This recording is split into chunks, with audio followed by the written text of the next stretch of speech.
ಮರುದಿನ ಬೆಳಿಗ್ಗೆ ಚಂದನ ಶಾಪಿಂಗ್ ಮಾಲ್ಗೆ ಹೋಗ್ತೇನೆ ಅಂತ ಪಟ್ಟು ಹಿಡ್ದಿದ್ರಿಂದ ಸರಿ ಅಂತ ಜಾಗರೂಕತೆಯಿಂದ ಅವಳನ್ನ ಮನೆಯಿಂದ ಹೊರಗೆ ಕರ್ಕೊಂಡು ಹೋಗಿ ಮಾಲ್ ಹೊರಗಡೆ ಬಿಟ್ಟು ಅವಳ ಕೆನ್ನೆ ಮೇಲೆ ಕೈ ಇಟ್ಟು ಜಾಗ್ರತೆ ಸ್ವೀಟಾರ್ಟ್ ಅಂತಾನೆ ವಿರಾಟ್. ಎಷ್ಟು ಬಾರಿ ಒಂದೇ ಮಾತು ಹೇಳ್ತೀರಿ ವಿರಾಟ್ ಅವರೇ, ಹೇಳಲೇಬೇಕಲ್ಲ ಸ್ವೀಟಾರ್ಟ್, ಯಾಕಂದರೆ ನೀನು ಕಾಳಜಿ ತೆಗೆದುಕೊಳ್ತಿಲ್ಲ ಅದಕ್ಕಾಗಿ. ಚಂದನ ಏನು ಹೇಳೋ ಅಷ್ಟರ ಶ್ರುತಿ ಹೊರಗೆ ಬಂದು, ಅದಕ್ಕೆ ನಾನು ನಿಮ್ಗಾಗಿ ತುಂಬ ಹೊತ್ತಿನಿಂದ ಕಾಯ್ತಿದ್ದೀನಿ, ಬನ್ನಿ ಬೇಗ ಒಳಗೆ ಹೋಗೋಣ ಅಂತಾಳೆ. ಬರ್ತಿದ್ದೀನಿ ಅಂತ ವಿರಾಟ್ ಕಡೆ ನೋಡ್ತಾನೆ ಹೇಳ್ತಾಳೆ ಚಂದನ. ಅವಳ ಹಣೆಗೆ ಮುತ್ತಿಟ್ಟು, ಜಾಗ್ರತೆ, ಮತ್ತು ನಾನು ನಿನ್ನನ್ನು ಪಿಕ್ ಮಾಡ್ಕೊಳ್ಳಲು ಬರ್ತೀನಿ, ಓಕೆ ಓಕೆ ಅಂತ ಶ್ರುತಿ ಕೈ ಹಿಡಿದು ಮಾಲ್ ಒಳಗಡೆ ಹೋಗ್ತಾಳೆ. ಚಂದನ ಅವ್ರು ಹೋಗೋದನ್ನೇ ನೋಡ್ತಾ ತನ್ನ ಫೋನ್ ತೆಗೆದು ಯಾರಿಗೂ ಮೆಸೇಜ್ ಮಾಡಿ ಆಫೀಸ್ಗೆ ಹೊರಟು ಹೋಗ್ತಾನೆ ವಿರಾಟ್.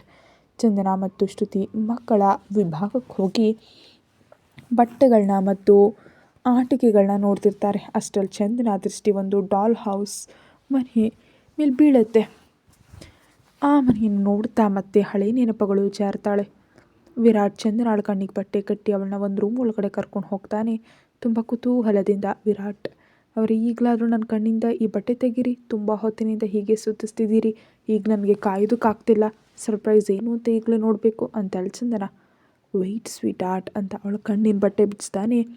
ಚಂದನ ಮೆಲ್ಲ ಕಣ್ಬಿಟ್ಟೆದುರಿಗೆ ನೋಡ್ತಾಳೆ. ಅವಳನ್ನು ಹಿಂದಿನಿಂದ ಅಪ್ಕೊಂಡು, ಹೇಗಿದೆ ಸ್ವೀಟ್ ಆರ್ಟ್ ಅಂತ ಮೆಲ್ಲಗೆ ಅವಳ ಕಿವಿಯಲ್ಲಿ ಕೇಳ್ತಾನೆ. ತುಂಬ ಚೆನ್ನಾಗಿದೆ, ನಮ್ಮ ಬೇಬಿಗಾಗಿ ರೂಮ್ ಇದು ತುಂಬ ಸುಂದರವಾಗಿದೆ ಅಂತ ವಿರಾಟ್ ಕಡೆ ತಿರುಗಿ ಹ್ಯಾಪಿಯಾಗಿ ಹೇಳ್ತಾಳೆ ಚಂದನ. ನಿನಗಿಷ್ಟ ಆಯಿತಾ? ಇನ್ನೇನಾದರೂ ಬದಲಾವಣೆ ಮಾಡಬೇಕಾ? ಈ ರೂಮ್ ನೀವೇ ರೆಡಿ ಮಾಡಿದ್ದೀರಾ? ಹೌದು, ಈ ರೂಮ್ನಲ್ಲಿರೋ ಪ್ರತಿಯೊಂದನ್ನು ನಾನೇ ನನ್ನ ಕೈಯಾರ ಡೆಕೋರೇಟ್ ಮಾಡಿದ್ದೀನಿ ಸ್ವೀಟ್ ಆರ್ಟ್ ಅಂತ ವಿರಾಟ್ ಅಂದ ತಕ್ಷಣ ಆ ರೂಮ್ ಪೂರ್ತಿ ನೋಡ್ತಾಳೆ ಚಂದನ. ಆ ರೂಮ್ ಪೂರ್ತಿ ತುಂಬ ಕಲರ್ಫುಲ್ ಆಗಿರುತ್ತೆ. ಗೋಡೆಗಳ ಮೇಲೆ ಪೋಸ್ಟರ್ಸ್ ಮತ್ತು ಸಾಕಷ್ಟು ಸಾಫ್ಟ್ ಟಾಯ್ಸ್ ಎಲ್ಲವನ್ನು ನೋಡ್ತಾ, ಇಷ್ಟೊಂದು ಕಲರ್ಫುಲ್ ಯಾಕೆ ವಿರಾಟ್ ಅವರೇ ಅಂತ ಕೇಳ್ತಾಳೆ. ಯಾಕಂದರೆ ನನ್ನ ಮಗುವಿನ ಜೀವನದಲ್ಲಿ ಅಥವಾ ರೂಮ್ನಲ್ಲಿ ಯಾವಾಗಲೂ ಬಣ್ಣಗಳು ತುಂಬಿರಬೇಕು, ನನ್ನ ಮಗುವಿನ ಲೈಫ್ನಲ್ಲಿ ಎಲ್ಲ ಬಣ್ಣಗಳಿರಬೇಕು, ಸಂತೋಷ ಇನ್ನೂ ಹೆಚ್ಚಾಗಿರಬೇಕು ಅಂತಾನೆ ವಿರಾಟ್. ಅವನ ಮಾತುಗಳಿಗೆ ಸಣ್ಣದಾಗಿ ನಗ್ತಾಳೆ ಚಂದನ. ಓ ಶಿಟ್, ಎಲ್ಲವನ್ನ ಮಾಡಿದೆ, ಆದರೆ ಒಂದು ಮಾತ್ರ ಉಳಿದು ಹೋಯಿತು. ಏನದು? Doll house sweetheart. ಪರವಾಗಿಲ್ಲ ವಿರಾಟ್ ಅವರೇ, ನಾವು ಆಮೇಲೆ ಡಾಲ್ ಹೌಸ್ ಸೆಟ್ ಮಾಡೋಣ. ಇಷ್ಟೆಲ್ಲ ಮಾಡಿಯೂ ಡಾಲ್ ಹೌಸ್ ಮರೆತು ಹೋದ್ನಲ್ಲ ಅಂತ ಬೇಸರದಿಂದ ಹೇಳ್ತಾನೆ ವಿರಾಟ್. ಇಟ್ಸ್ ಓಕೆ ವಿರಾಟ್ ಅವರೇ. ಪ್ರಸ್ತುತವಾಗಿ ಆ ಡಾಲ್ ಹೌಸ್ ಕಡೆ ನೋಡ್ತಾ ಹ್ಯಾಪಿ ಸ್ಮೈಲ್ನೊಂದಿಗೆ ಆ ಡಾಲ್ ಹೌಸ್ ಪ್ಯಾಕ್ ಮಾಡಲು ಹೇಳ್ತಾಳೆ ಚಂದನ. ಶಾಪಿಂಗ್ ಎಲ್ಲ ಮುಗಿದ ಮೇಲೆ ಹೊರಗೆ ಬರೋ ಅಷ್ಟರಲ್ಲಿ ವಿರಾಟ್ ಈಗಾಗಲೇ ಅಲ್ಲೇ ಇರ್ತಾನೆ. ಇಬ್ಬರು ಅವನ ಹತ್ರ ಹೋಗ್ತಾರೆ. ಶಾಪಿಂಗ್ ಮುಗಿತಾ? ಹೌದು ಮುಗೀತು, ಮತ್ತು ನಿಮ್ಮ ಬೇಬಿ ರೂಮ್ಗಾಗಿ ಕೂಡ ಒಂದು ಶಾಪಿಂಗ್ ಮಾಡಿದ್ದೀನಿ ಅಂತ ಚಂದನ ಅಂದ ತಕ್ಷಣ ಅವಳ ಕಡೆ ನೋಡಿ ಕೆಲವೇ ಕ್ಷಣಗಳಲ್ಲಿ ಡಾಲ್ ಹೌಸ್ ತಾನೇ ಅಂತಾನೆ ವಿರಾಟ್. ಆ ನಂತರ ಚಂದನಳನ್ನು ಕರ್ಕೊಂಡು ಮನೆಗೆ ಹೋಗ್ತಾನೆ ವಿರಾಟ್. ಮನೆ ಒಳಗಡೆ ಹೋದ ತಕ್ಷಣ ಅವಳಿಗಾಗಿ ಜ್ಯೂಸ್ ಗ್ಲಾಸ್ ತಂದು ಕುಡಿಯೋದಕ್ಕೆ ಕೊಡ್ತಾನೆ. ಅಷ್ಟರಲ್ಲಿ ವಿರಾಟ್ಗೆ ಒಂದು ಕಾಲ್ ಬರುತ್ತೆ. ಸ್ವೀಟ್ ಆರ್ಟ್, ನನಗೆ ಒಂದು ಇಂಪಾರ್ಟೆಂಟ್ ಕೆಲಸ ಇದೆ, ಈಗಲೇ ಹೋಗಬೇಕು ಅಂತಾನೆ ವಿರಾಟ್. ಆದರೆ ವಿರಾಟ್ ಅವರೇ, ಈಗಲೇ ರಾತ್ರಿ ಆಗಿದೆ ಅಲ್ವಾ? ಹೌದು, ಆದರೆ ಇದು ತುಂಬ ಮುಖ್ಯ ಸ್ವೀಟ್ ಆರ್ಟ್. ಪರವಾಗಿಲ್ಲ, ನೀವು ಹೋಗಿ ಅಂತ ಚಂದನ ಹೇಳಿದ ತಕ್ಷಣ ಅವಳ ಹಣೆಗೆ ಮುತ್ತಿಟ್ಟು, ಟೇಕ್ ಕೇರ್ ಸ್ವೀಟ್ ಆರ್ಟ್ ಅಂತ ಎರಡೇ ಹೆಜ್ಜೆ ಇಟ್ಟಿದ್ನೋ ಇಲ್ಲವೋ ಮತ್ತೆ ಹಿಂದೆ ತಿರುಗಿ ಅವಳ ಕಡೆ ನೋಡಿ ತನ್ನ ಎದೆ ಮೇಲೆ ಕೈ ಇಟ್ಕೊಳ್ತಾನೆ. ಆನಂತರ ಅಲ್ಲಿಂದ ಆಫೀಸ್ಗೆ ಹೊರಟು ಹೋಗ್ತಾನೆ. ಆಫೀಸ್ನಲ್ಲಿ ನಿಖಿಲ್, ಆನಂದ್ ಮತ್ತು ವಿರಾಟ್ ತುಂಬ ಇಂಪಾರ್ಟೆಂಟ್ ಡೀಲ್ ಬಗ್ಗೆ ಚರ್ಚಿಸ್ತಿರ್ತಾರೆ. ಅಷ್ಟರಲ್ಲಿ ವಿರಾಟ್ಗೆ ಕಾಲ್ ಬರುತ್ತೆ. ಹಲೋ ಸರ್, ಮೇಡಮ್ ನಾಪತ್ತೆಯಾಗಿದ್ದಾರೆ. ವಾಟ್ ಅಂತ ಗಟ್ಟಿಯಾಗಿ ಕಿರ್ಚ್ತಾನೆ ವಿರಾಟ್. ಚಂದನ ಮೆಲ್ಲ ಕಣ್ಣು ಬಿಡ್ತಾಳೆ. ಕಣ್ಣು ಬಿಟ್ಟ ತಕ್ಷಣ ಸ್ವಲ್ಪ ಹೊತ್ತು ಸೈಲೆಂಟಾಗಿರ್ತಾಳೆ. ಅಸಲಿಗೆ ಅವಳು ಎಲ್ಲಿದ್ದಾಳೆ ಅಂತ ಅವಳಿಗೆ ಅರ್ಥ ಆಗ್ತಿಲ್ಲ. ಮೆಲ್ಲ ಕಣ್ಣು ತಿರುಗಿಸಿ ಆ ಸುತ್ತಮುತ್ತ ಪೂರ್ತಿ ನೋಡ್ತಾಳೆ. ಅಲ್ಲಿ ಎಲ್ಲವೂ ಕೂಡ ಕಾರ್ಟೂನ್ ಬಾಕ್ಸ್ಗಳಿರುತ್ತವೆ. 2-3 ಹಳದಿ ಬಣ್ಣದ ಲೈಟ್ಗಳು ಮಾತ್ರ ಉರಿತಿರುತ್ತೆ. ಮತ್ತು ಅಲ್ಲಿ ಒಂಥರ ವಾಸನೆ ಕೂಡ ಬರ್ತಿರುತ್ತೆ. ಆ ವಾಸನೆಯನ್ನು ಅವಳಿಗೆ ಸಹಿಸೋದಕ್ಕೆ ಸಾಧ್ಯ ಆಗ್ತಿಲ್ಲ. ಸ್ವಲ್ಪ ಹೊತ್ತಿನಲ್ಲೇ ಅದು ಒಂದು ಫ್ಯಾಕ್ಟರಿ ಅಂತ ಚಂದನಾಳಿಗೆ ಅರ್ಥ ಆಗುತ್ತೆ. ಆನಂತರ ತನ್ನಂತ ನೋಡ್ಕೊಳ್ತಾಳೆ. ಅವಳನ್ನು ಒಂದು ಚೇರ್ನಲ್ಲಿ ಕಟ್ಟಿ ಹಾಕಿರ್ತಾರೆ. ಅದು ನೋಡಿದ ಚಂದನ ಗಾಬರಿಯಿಂದ, ನಾನಿಲ್ಲಿಗೆ ಹೇಗೆ ಬಂದೆ, ಮತ್ತು ಈ ವಾಸನೆ ಏನು, ನಿಜಕ್ಕೂ ನಾನು ವಿರಾಟ್ ಅವರಿಗೆ ಫೈಲ್ ಕೊಡೋದಕ್ಕೆ ಹೋಗಿದ್ದೆ, ಆಮೇಲೆ ಏನಾಯಿತು ಅಂತ ನೆನಪು ಮಾಡ್ಕೊಳ್ತಾಳೆ. Flash back. ಚಂದನ ಹಾಲ್ನಲ್ಲಿ ಕೂತಿರ್ತಾಳೆ. ಅಷ್ಟರಲ್ಲಿ ಡ್ರೈವರ್ ಒಳಗೆ ಬಂದು, ಮೇಡಮ್ ಸರ್ ಒಂದು ಬ್ಲೂ ಕಲರ್ ಫೈಲ್ ತೆಗೆದುಕೊಂಡು ಬರೋದಕ್ಕೆ ಹೇಳಿದರು ಅಂತಾನೆ. ಓಕೆ, ನೀವು ಹೋಗಿ, ನಾನು ತೆಗೆದುಕೊಂಡು ಹೋಗ್ತೀನಿ ಅಂತ ಚಂದನ ಹೇಳಿದ್ರಿಂದ ಅಲ್ಲಿಂದ ಹೊರಟು ಹೋಗ್ತಾನೆ ಡ್ರೈವರ್. ಚಂದನ ಫೈಲ್ ತೆಗೆದುಕೊಂಡು ಹೊರಗೆ ಹೋಗಿ ಡ್ರೈವಿಂಗ್ ಸೀಟ್ನಲ್ಲಿ ಕೂತ್ಕೊಳ್ತಾಳೆ. ಕಾರ್ ಸ್ಟಾರ್ಟ್ ಮಾಡಿ ಸ್ವಲ್ಪ ದೂರ ಹೋದ ತಕ್ಷಣ ಸಡನ್ನಾಗಿ ಕಾರ್ ನಿಂತು ಹೋಗುತ್ತೆ. ಕಾರ್ನಿಂದ ಹೊರಗೆ ಬಂದು ನೋಡ್ತಿದ್ದ ಚಂದನಾಳಿಗೆ ಕಣ್ ತಿರುಗಿ ಆ ಸುತ್ತಮುತ್ತ ಪೂರ್ತಿ ಮಬ್ಬ ಕಾಣಿಸ್ದ ಹಾಗೆ ಪ್ರಜ್ಞೆ ತಪ್ಪಿದ್ದು ಹೋಗ್ತಾಳೆ. ಅಂದರೆ ಇವೆಲ್ಲವನ್ನ ಪ್ಲ್ಯಾನ್ ಪ್ರಕಾರ ಮಾಡಿದಾರಾ? ಆದರೆ ನನಗೆ ಯಾರಾದರೂ ತೊಂದರೆ ಯಾಕೆ ಮಾಡ್ತಾರೆ ಅಂತ ಏನೋ ಆಲೋಚಿಸ್ತಾ ನಿಂತು ಬಿಡ್ತಾಳೆ.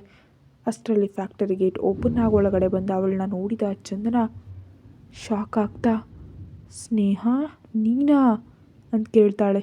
ಹಾಂ, ನಾನೇ, ನೀನು ಸಾವಿನ ರೂಪದಲ್ಲಿ ಬಂದಿದ್ದೀನಿ ಅಂತ ಸೈಡ್ ಸ್ಮೈಲೊಂದಿಗೆ ಹೇಳ್ತಾಳೆ ಸ್ನೇಹ. ನೀನು ಇದನ್ನೆಲ್ಲ ಯಾಕೆ ಮಾಡ್ತಿದ್ಯಾ ಅಂತ ಚಂದನ ಕೇಳಿದ ತಕ್ಷಣ ಕೋಪದಿಂದ ಅವಳ ಕಡೆ ನೋಡ್ತಾಳೆ ಸ್ನೇಹ. ನಾನು ಇದನ್ನೆಲ್ಲ ಯಾಕೆ ಮಾಡಿದ್ನಾ? ಯಾಕಂದರೆ ನೀನು ನನಗೆ ಮತ್ತು ವಿರಾಟ್ಗೆ ಮಧ್ಯೆ ಬಂದೆ ಅಂತ ಗಟ್ಟಿಯಾಗಿ ಕಿರಿಸ್ತಾಳೆ. ನಾನು ನಿಮ್ಮಿಬ್ಬರ ಮಧ್ಯೆ ಬಂದ? ನಿಜಕ್ಕೂ ಏನು ಮಾತಾಡ್ತಿದ್ಯಾ ನೀನು ಅಂತ ಶಾಕಾಗಿ ಕೇಳ್ತಾಳೆ ಚಂದನ. ಹಾಂ ಹೌದು, ನೀನೇ ನಮ್ಮಿಬ್ಬರ ಮಧ್ಯೆ ಬಂದೆ. ನಾನು ವಿರಾಟ್ನ ಕಾಲೇಜ್ ಸಮಯದಿಂದ ಪ್ರೀತಿಸ್ತಿದ್ದೀನಿ. ಅವನಿಗಾಗಿ ಹುಚ್ಚಿ ಆಗಿದ್ದೀನಿ.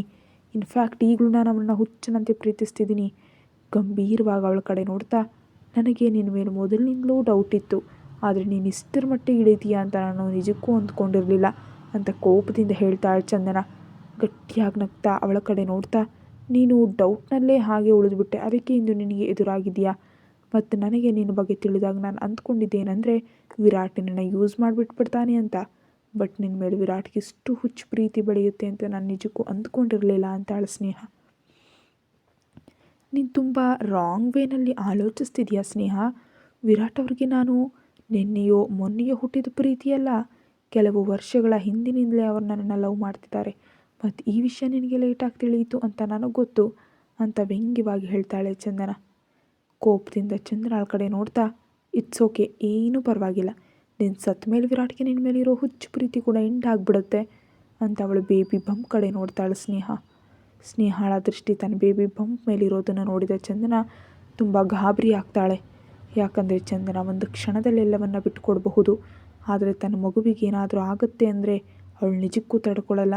ಯಾಕಂದರೆ ಆ ಮಗುವನ್ನು ತಾನೆಷ್ಟು ಸುಳ್ಳುಗಳ ಮಧ್ಯೆ, ಮೋಸಗಳ ಮಧ್ಯೆ ಹೊರ್ತಿದ್ದಾಳೆ ಎಂಬುದು ಅವಳಿಗೆ ಮಾತ್ರ ಗೊತ್ತು. ಅಷ್ಟು ಪ್ರಾಬ್ಲಮ್ ಭರಿಸ್ತಾ ತುಂಬ ಕಷ್ಟಪಟ್ಟು 8 ತಿಂಗಳವರೆಗೆ ಹೇಳ್ಕೊಂಡು ಬಂದಿದ್ದಾಳೆ.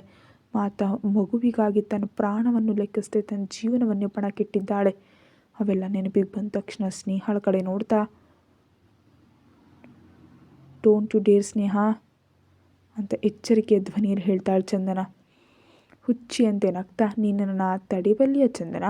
ಈ ಬೇಬಿ ನಿಮ್ಮಿಬ್ಬರ ಸೋ ಕಾಲ್ಡ್ ಪ್ರೀತಿ ಕುರುಹು, ಮತ್ತು ನಿನ್ನ ಜೊತೆ ಈ ಬೇಬಿ ಕೂಡ ಎಂಡ್ ಆಗುತ್ತೆ. ಶಟಾಪ್ ಸ್ನೇಹ ಅಂತ ಗಟ್ಟಿಯಾಗಿ ಕಿರಿಸ್ತಾಳೆ ಚಂದನ. ಗಟ್ಟಿಯಾಗಿ ನಗ್ತಾ, ಈಗ ನೀನು ನಿನ್ನ ಪ್ರಾಣಕ್ಕಾಗಿ ನನ್ನ ಕಾಲು ಹಿಡಿಬೇಕಷ್ಟೇ ಹೊರತು ಹೀಗೆ ಕಿರಿಚಬಾರ್ದು.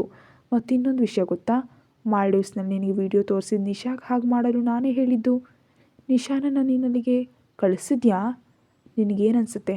ಯಾವ ಹುಡುಗಿ ಹತ್ರ ಊಟ ಮಾಡೋದಕ್ಕೆ ಹಣ ಇರಲಿಲ್ವೋ ಆ ಹುಡುಗಿ ಮಾಲ್ಡೀವ್ಸ್ನಲ್ಲಿ ನಿಮ್ಮ ಹತ್ರ ಹೇಗೆ ಬಂದಳು? ಹೇಗೆ ಅಂದರೆ ನಾನೇ ಕಳಿಸ್ದೆ ನಿಮ್ಮಿಬ್ಬರನ್ನ ಬೇರ್ಪಡಿಸೋದಕ್ಕೆ. ಈಗ ನಿಶಾ ಎಲ್ಲಿದ್ದಾಳೆ? ಸತ್ತು ಹೋದ್ಲು. ನಿಶಾ ನಿನ್ನನ್ನು ಕೊಲ್ಲೋದಕ್ಕೆ ಟ್ರೈ ಮಾಡಿದ್ಲು. ನೀನು ನನ್ನ ಕೈಯಲ್ಲೇ ಸಾಯ್ತೀಯಾ ಅಂತ ತಿಳಿದು ಅವಳು ಹಾಗೆ ಟ್ರೈ ಮಾಡಿದ್ಲು, ಅದಕ್ಕೆ ಅವಳು ಸತ್ತಲು. ಈಗ ನೀನು ಕೂಡ ಸಾಯ್ತೀಯ ನಿನ್ನ ಬೇಬಿಯೊಂದಿಗೆ ಅಂತ ಮುಷ್ಟಿ ಬಿಗಿ ಹಿಡಿತಾ ಹೇಳ್ತಾಳೆ ಸ್ನೇಹ. ಸ್ನೇಹಾಳ ಮಾತು ಕೇಳಿ ಸ್ವಲ್ಪ ಹೊತ್ತು ಹಾಗೆ ಸೈಲೆಂಟಾಗಿರ್ತಾಳೆ ಚಂದನ. ಆನಂತರ ಅವಳ ಮುಖದಲ್ಲಿ ಒಂದು ನಗು ಮೂಡುತ್ತೆ. ಚಂದನ ಹಾಗೆ ನಗುವುದನ್ನು ಕಂಡು, ನಿನಗೇನಾದರೂ ಹುಚ್ಚು ಹಿಡ್ದಿದ್ಯಾ? ಸ್ವಲ್ಪ ಹೊತ್ತಿನಲ್ಲಿ ನೀನು ಮತ್ತು ನಿನ್ನ ಬೇಬಿ ಇಬ್ಬರೂ ಸಾಯ್ತೀರಿ, ಅದು ತಿಳಿದು ಯಾಕೆ ಹೀಗೆ ನಗ್ತಿದ್ಯಾ ಅಂತ ಫ್ರಸ್ಟ್ರೇಷನ್ನಿಂದ ಗಟ್ಟಿಯಾಗಿ ಕಿರಿಸ್ತಾಳೆ ಸ್ನೇಹ. ನಿನಗೇನನ್ಸುತ್ತೆ? ನೀನು ನನ್ನನ್ನು ಇಲ್ಲಿ ಬಂದಿಯಾಗಿರಿಸಿದ್ರೆ ಇದು ವಿರಾಟ್ ಅವರಿಗೆ ತಿಳಿಯೋದು ಅಂದ್ಕೊಂಡಿದ್ಯಾ? ಫಾರ್ ಯುವರ್ ಕೈಂಡ್ ಇನ್ಫಾರ್ಮೇಷನ್, ನಾನು ವಿರಾಟ್ ಅವ್ರಿಗೆ ನಾನು ಎಲ್ಲಿದ್ದೀನಿ ಅಂತ ಎಲ್ಲಿಗೂ ಗೊತ್ತು ಅಂತ ನಗ್ತು ಹೇಳ್ತಾಳೆ ಚಂದನ. ಗಂಭೀರವಾಗಿ ಅವಳ ಕಡೆ ನೋಡ್ತಾ, ವಿರಾಟ್ ಇಲ್ಲಿಗೆ ಬರೋ ಅಷ್ಟರಲ್ಲಿ ನೀನಿನ್ನು ಈ ಲೋಕದಲ್ಲಿ ಇರಲ್ಲ ಅಂತ ಪಾಕೆಟ್ನಿಂದ ಗನ್ ತೆಗೆದು ಚಂದನಾಳ ಹಣೆಗಿಡ್ತಾಳೆ.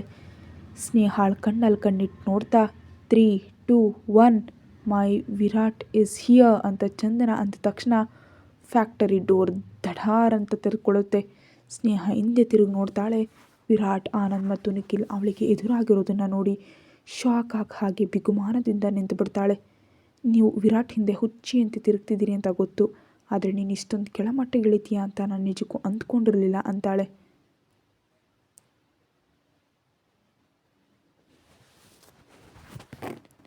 ನನಗೆ ವಿರಾಟ್ ಬೇಕು ಮತ್ತು ವಿರಾಟ್ ಹಾಗೂ ನನ್ನ ಮಧ್ಯೆ ಇದು ಬಂದಿದೆ. ಇದಕ್ಕಿಂತ ಹೆಚ್ಚು ನಾನೇನು ಮಾಡಬೇಕು? ಇದು ಸತ್ತರೆ ತಾನೇ ಆಮೇಲೆ ವಿರಾಟ್ ನನ್ನವನು ಆಗ್ತಾನೆ ಅಂತಾಳೆ ಸ್ನೇಹ. ವಿರಾಟ್ ಏನು ಮಾತಾಡದೆ ಚಂದನಾಳ ಹತ್ರ ಹೋಗಿ ಅವಳ ಕೈಗಿದ್ದ ಕಟ್ಟುಗಳನ್ನ ಬಿಚ್ಚಿಸ್ತಾನೆ. ಅವನ ಕೆನ್ನೆ ಮೇಲೆ ಕೈ ಇಟ್ಟು, ನಾನು ಚೆನ್ನಾಗಿದ್ದೀನಿ ವಿರಾಟ್ ಅವರೇ, ನನಗೇನಾಗಿಲ್ಲ ಅಂತ ನಗ್ತಾ ಹೇಳ್ತಾಳೆ ಚಂದನ. ಅವಳ ಕಣ್ಣಲ್ಲಿ ಕಣ್ಣಿಟ್ಟು ನೋಡ್ತಾ, are you sure sweet art?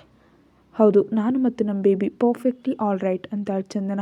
ಅವಳ ಕೈ ಬೆರಳಿಗೆ ಇದ್ದ ಉಂಗುರದ ಕಡೆ ನೋಡ್ತಾ, ನಾನು ನಿನ್ನ ಹತ್ರ ಬರ್ತೀನಿ ಅಂತ ನಿನಗೆ ಗೊತ್ತಿತ್ತಾ ಅಂತ ಕೇಳ್ತಾನೆ ವಿರಾಟ್. ಹ್ಞೂ ಅಂತ ರಿಂಗ್ ಕಡೆ ಸನ್ನೆ ಮಾಡ್ತಾ, ಇದು ನನ್ನ ಹತ್ರ ಇರೋವರೆಗೆ ನೀವು ನನ್ನ ಹತ್ರ ತುಂಬ ಈಸಿಯಾಗಿ ಬಂದು ಬರ್ತೀರಿ ಅಂತ ನನಗೆ ಮೊದಲೇ ಗೊತ್ತು ವಿರಾಟ್ ಅವರೇ ಅಂತ ಸ್ನೇಹ ಕಡೆ ನೋಡ್ತಾ, ಈಗ ನೀನು ಇಲ್ಲಿಂದ ಹೋಗೋ ಸಮಯ ಬಂದಿದೆ ಸ್ನೇಹ ಅಂತಾಳೆ ಚಂದನ. ಸ್ನೇಹ ಹುಚ್ಚಿ ಅಂತ ಕಿರ್ಚುತ್ತಾ, ನಾನು ಹೋಗ್ತೀನಿ, ಆದರೆ ನಿನ್ನ ಮಗುವನ್ನು ಕೊಂದು ಇಲ್ಲಿಂದ ಹೋಗ್ತೀನಿ, ನಿನ್ನಿಂದ ನಿನ್ನ ಸಂತೋಷ ಎಲ್ಲವನ್ನ ಕಿತ್ಕೊಳ್ತೀನಿ ಅಂತ ಅವಳು ಹೇಳ್ತಿರುವಾಗ ಗನ್ ಶೂಟ್ ಹತ್ಸೋದು ಕೇಳಿ ಎಲ್ಲರೂ ಅತ್ತ ಕಡೆ ನೋಡ್ತಾರೆ. ಸ್ನೇಹಾಳ ಹೊಟ್ಟೆಗೆ ಬುಲೆಟ್ ತಗಲಿರುತ್ತೆ. ಆ ತಕ್ಷಣ ಅವಳು ಕೆಳಗೆ ಬಿದ್ದು ಹೋಗ್ತಾಳೆ. ಯಾಕಂದರೆ ಚಂದನಾಳೆ ಅವಳನ್ನು ಶೂಟ್ ಮಾಡಿರ್ತಾಳೆ. ವಿರಾಟ್ ಪಾಕೆಟ್ನಿಂದ ಗನ್ ತೆಗೆದು ಚಂದನ ಶೂಟ್ ಮಾಡಿದ್ದಾಳೆ. ಕೆಳಗೆ ಬಿದ್ದ ಸ್ನೇಹಾಳ ಕಡೆ ನೋಡ್ತಾ ಆನಂದ್ ಮತ್ತು ನಿಖಿಲ್ ಚಂದನಾಳ ಕಡೆ ಶಾಕ್ ಆಗಿ ನೋಡ್ತಾರೆ. ನೀನು ನನ್ನನ್ನು ಏನೇ ಅಂದರೂ ನಾನು ಸೈಲೆಂಟಾಗಿದ್ದೆ, ಹಾನಿ ಮಾಡಿದ್ರೂ ನಾನು ನಿನ್ನ ಬಿಟ್ಬಿಡ್ತಿದ್ನೇನೋ, ಆದರೆ ನನ್ನ ಮಗುನ ಕೊಲ್ಲಬೇಕು ಎಂಬ ಮಾತು ಬಾಯಿಂದ ಬಂದರೆ ನಾನು ನಿಜಕ್ಕೂ ಸಹಿಸಲ್ಲ, ಮತ್ತು ನನ್ನ ಮಗುವಿನ ಮೇಲೆ ಸಣ್ಣ ಗೀರು ಬಿದ್ದರೂ ನಾನು ಯಾರನ್ನೂ ಬಿಡಲ್ಲ ಅಂತ ಕೋಪದಿಂದ ಅವಳ ಕಡೆ ನೋಡ್ತಾ ಹೇಳ್ತಾಳೆ. ವಿರಾಟ್ ಏನೂ ಮಾತಾಡದೆ ಸೈಲೆಂಟಾಗಿ ಅವಳ ಕಡೆ ನೋಡ್ತಿರ್ತಾನೆ. ನಡೀರಿ ವಿರಾಟ್ ಅವರಿನಿಂದ ಹೋಗೋಣ ಅಂತ ಮುಂದಕ್ಕೆ ಹೆಜ್ಜೆ ಇಟ್ಟು ಚಂದನಾಳ ಕಾಲಿಗೆ ತನ್ನ ಕಾಲು ಅಡ್ಡ ಹಾಕ್ತಾಳೆ ಸ್ನೇಹ. ಅವಳು ಹಾಗೆ ಮಾಡಿದ್ರಿಂದ ಒಂದೇ ಬಾರಿಗೆ ತನ್ನ ಹೊಟ್ಟೆ ಇಟ್ಕೊಂಡು ಕೆಳಗೆ ಬಿದ್ದು ಹೋಗ್ತಾಳೆ ಚಂದನ. ಕೆಳಗೆ ನೆಲಕ್ಕೆ ತನ್ನ ಹೊಟ್ಟೆ ಗಟ್ಟಿಯಾಗಿ ತಗಲೋದ್ರಿಂದ ಒಂದು ಭಯಂಕರವಾದ ಕಿರುಚಾಟ ಕಿರ್ಚಿ ಪ್ರಜ್ಞೆ ತಪ್ಪು ಬಿಡ್ತಾಳೆ ಚಂದನ. ಅದನ್ನು ನೋಡಿದ ವಿರಾಟ್, ಚಂದನಾ ಅಂತ ಗಟ್ಟಿಯಾಗಿ ಕಿರ್ಚಿ ಅವಳ ತಲೆಯನ್ನು ತನ್ನ ಮಡಿಲಲ್ಲಿಟ್ಟುಕೊಂಡು, ನಿನಗೇನೂ ಆಗಲ್ಲ ಸ್ವೀಟ್ ಹಾರ್ಟ್, ಪ್ಲೀಸ್ ಕಣ್ಬಿಡು ಅಂತ ಗಾಬರಿಯಿಂದ ಕರೀತಾನೆ. ನಾನು ಕಾರ್ ತೆಗಿತೀನಿ ಅಂತ ಆನಂದ್ ಹೊರಗೆ ವೇಗವಾಗಿ ಓಡ್ತಾನೆ. ಅಷ್ಟರಲ್ಲಿ ಪೊಲೀಸರು ಒಳಗಡೆ ಬರ್ತಾರೆ. ನಿಖಿಲ್ ಸ್ನೇಹ ಕಡೆ ನೋಡ್ತಾನೆ. ಅವಳು ಚಂದನಾಳ ಕಡೆ ನೋಡ್ತಾ ನಗ್ತಾ ಇರ್ತಾಳೆ. ಅದನ್ನು ನೋಡಿದ ನಿಖಿಲ್ ಗಟ್ಟಿಯಾಗಿ ತನ್ನ ಮುಷ್ಟಿ ಬಿಗಿ ಹಿಡಿತಾನೆ. ಪ್ಲೀಸ್ ಗಾಡ್ ಬೇಬಿಯನ್ನು ಮತ್ತು ಚಂದನಾಳನ್ನು ಏನೂ ಆಗದಂತೆ ಕಾಪಾಡು ಅಂತ ವಿರಾಟ್ ಚಂದನಾಳನ್ನು ಎತ್ಕೊಂಡು ಹೊರಗೆ ಹೋಗ್ತಾನೆ. ನಿಖಿಲ್ ಕೂಡ ಅವರ ಹಿಂದೆಯೇ ಹೋಗ್ತಾನೆ. ಹಾಸ್ಪಿಟಲ್. ಚಂದನ ಆಪರೇಷನ್ ಥಿಯೇಟರ್ ಒಳಗಿದ್ದಾಳೆ. ಆಪರೇಷನ್ ಥಿಯೇಟರ್ ಹೊರಗಿರುವ ಗೋಡೆಗೆ ಹೊರಗೆ ನಿಂತು ಪದೇ ಪದೇ ಆಪರೇಷನ್ ಥಿಯೇಟರ್ ಕಡೆಗೆ ನೋಡ್ತಿರ್ತಾನೆ ವಿರಾಟ್. ಸ್ವಲ್ಪ ಹೊತ್ತಿನಲ್ಲೇ ಅಲ್ಲಿಗೆಲ್ಲರೂ ಬರ್ತಾರೆ. ಅಷ್ಟರಲ್ಲಿ ಡಾಕ್ಟರ್ ಹೊರಗೆ ಬಂದ ತಕ್ಷಣ, ಡಾಕ್ಟರ್ ಚಂದನ ಹೇಗಿದ್ದಾಳೆ ಅಂತ ಗಾಬರಿಯಿಂದ ಕೇಳ್ತಾನೆ. ನಾನು ನಿಮಗೆ ಮೊದಲೇ ಹೇಳಿದ್ದೆ, ಚಂದನಾಳ ಕಂಡೀಷನ್ ತುಂಬ ಸೀರಿಯಸ್ ಆಗಿದೆ ಮತ್ತು ಅವಳ ಪ್ರೆಗ್ನೆನ್ಸಿಯಲ್ಲಿ ಸಾಕಷ್ಟು ಕಾಂಪ್ಲಿಕೇಶನ್ಸ್ ಇದೆ ಅಂತ. ಅದು ಹೊರತಾಗಿಯಿಂದ ಅವಳಿಗೆ ಆದ ಆ ಆಕ್ಸಿಡೆಂಟ್ನಿಂದ ಅವಳಿಗೆ ಈಗಲೇ ಸರ್ಜರಿ ಮಾಡಬೇಕು ಮತ್ತು ಅಂತ ನಿಖಿಲ್ ಕಡೆ ನೋಡಿ ನಿಲ್ಲಿಸ್ತಾರೆ doctor. Serious condition? What are you saying ಅಂತ ಕೇಳ್ತಾನೆ ವಿರಾಟ್. ಡಾಕ್ಟರ್ ನಿಖಿಲ್ ಕಡೆ ನೋಡ್ತಾ, ಎಕ್ಸ್ಪ್ಲೇನ್ ನಿಖಿಲ್ ಅಂದವರು ಅಂದ ತಕ್ಷಣ ಗಟ್ಟಿಯಾಗಿ ಉಸಿರು ತಗೊಂಡು ವಿರಾಟ್ ಕಡೆ ಒಂದು ಬಾರಿ ನೋಡಿ ತಲೆ ತಗ್ಸಿ A to Z ಎಲ್ಲವನ್ನ ಹೇಳಿಬಿಡ್ತಾನೆ ನಿಖಿಲ್. ಸ್ವಲ್ಪ ಹೊತ್ತಿನ ನಂತರ ತಲೆ ಎತ್ತಿ ಎಲ್ಲರ ಕಡೆ ನೋಡ್ತಾನೆ ನಿಖಿಲ್. ಆನಂದ್, ಶ್ರುತಿ, ತನುಜಾ ಎಲ್ಲರೂ ಕೂಡ ಶಾಕ್ ಆಗಿ ಅವನ ಕಡೆ ನೋಡ್ತಿರ್ತಾರೆ. ವಿರಾಟ್ ಮಾತ್ರ ಒಂದು ರೀತಿಯ ಭಯಂಕರವಾದ ಮೂಡ್ನಲ್ಲಿರ್ತಾನೆ. ಅವನ ಮುಖದ ಮೇಲೆ ಯಾವುದೇ ರೀತಿ ಭಾವನೆ ಇರೋದಿಲ್ಲ, ಆದರೆ ಅವನ ಕಣ್ಣುಗಳು ಕೋಪದಿಂದ ಕೆಂಪಾಗಿರುತ್ತೆ. ನಿಖಿಲ್ ಕಡೆ ನೋಡ್ತಾ, ಇವೆಲ್ಲ ನಿನಗೆ ತಿಳಿದಿದ್ರು ನೀನು ನನ್ನ ಹತ್ರ ಹೇಳಲಿಲ್ಲ, ಅದು ಹೊರತಾಗಿ ಚಂದನಾಳಿಗೆ ಸಹಾಯ ಮಾಡ್ತೀಯ ಇವೆಲ್ಲವನ್ನು ಮುಚ್ಚಿಡೋದಕ್ಕೆ ಅಂತ ಕೋಪದಿಂದ ಗಟ್ಟಿ ಹಾಕಿರಿಸ್ತಾನೆ ವಿರಾಟ್ ಪ್ಲೀಸ್. ಚಂದನ ಹೆದರ್ತಿದ್ಲು, ಯಾಕಂದರೆ ಈ ವಿಷಯ ತಿಳಿದ್ರೆ ನೀನು. ಅವನ ಮಾತು ಪೂರ್ತಿ ಆಗೋ ಮೊದಲೇ ವಿರಾಟ್ ಅವನ ಕಾಲರ್ ಹಿಡಿದು, ಭಯ ಯಾಕಂದರೆ ಎಲ್ಲಿ ಈ ವಿಷಯ ನನಗೆ ತಿಳಿದ್ರೆ ನಾನು ಅಬಾರ್ಷನ್ ಮಾಡಿಸ್ಬಿಡ್ತೀನಿ ಅಂತ. ಮತ್ತೀಗ ಅವಳ ಕಂಡೀಷನ್ ಹೇಗಿದೆಯೋ ಅದಕ್ಕೆ ನೀನೇನು ಮಾತಾಡ್ತಿದ್ಯಾ ನಿಖಿಲ್? ಈಗ ನನ್ನ ಬೇಬಿ ಗರ್ಲ್ ಮತ್ತು ನನ್ನ ವೈಫ್ ಇಬ್ಬರು ಸಾವು ಬದುಕಿನ ಮಧ್ಯೆ ಇದ್ದಾರೆ. ಈಗ ನಾನೇನು ಮಾಡಬೇಕು? ನೀನು ನನ್ನ ಹತ್ರ ಈ ವಿಷಯ ಯಾಕೆ ಹೇಳಲಿಲ್ಲ? ಯಾಕೆ ಅಂತ ಗಟ್ಟಿಯಾಗಿ ಕಿರ್ಚ್ತಾನೆ ವಿರಾಟ್. ಅಷ್ಟರಲ್ಲಿ ತನುಜಾ ನಿಖಿಲ್ ನನ್ನ ಪಕ್ಕಕ್ಕೆ ಕೆಳೆದು, ಈ ಪ್ರಶ್ನೆಗೆ ಉತ್ತರ ನಿಮ್ಮ ಹತ್ರವೇ ಇದೆ ವಿರಾಟ್ ಅವರೇ. ಯಾಕಂದರೆ ಚಂದನಾಳಿಗೆ ಭಯ ಇತ್ತು, ಎಲ್ಲಿ ಆ ವಿಷಯ ನಿಮಗೆ ತಿಳಿದ್ರೆ ನೀವು ಅಬಾರ್ಷನ್ ಮಾಡಿಸ್ತೀರೋ ಅಂತ. ಅದಕ್ಕೆ ಆ ವಿಷಯ ನಿಮ್ಮ ಹತ್ರ ಮುಚ್ಚಿಟ್ಲು. ಮತ್ತು ನಿಖಿಲ್ ಆ ವಿಷಯ ಹೇಳಲಿಲ್ಲ ಅಂದರೆ ಚಂದನ ಎಷ್ಟು ಫೋರ್ಸ್ ಮಾಡಿರ್ತಾಳೆ ನಿಮ್ಮ ಹತ್ರ ಹೇಳ್ಬೇಡ ಅಂತ. ಅದನ್ನು ಆಲೋಚಿಸಿ. ಇಲ್ದಿದ್ರೆ ನಿಖಿಲ್ ಯಾವತ್ತೂ ನಿಮ್ಮ ಹತ್ರ ಯಾವ ವಿಷಯವನ್ನು ಮುಚ್ಚಿಡೋದಿಲ್ಲ. ಇದರಲ್ಲಿ ಅವರ ತಪ್ಪು ಎಷ್ಟಿದೆಯೋ ನಿಮ್ಮ ತಪ್ಪು ಅಷ್ಟೇ ಇದೆ ಅಂತಾಳೆ.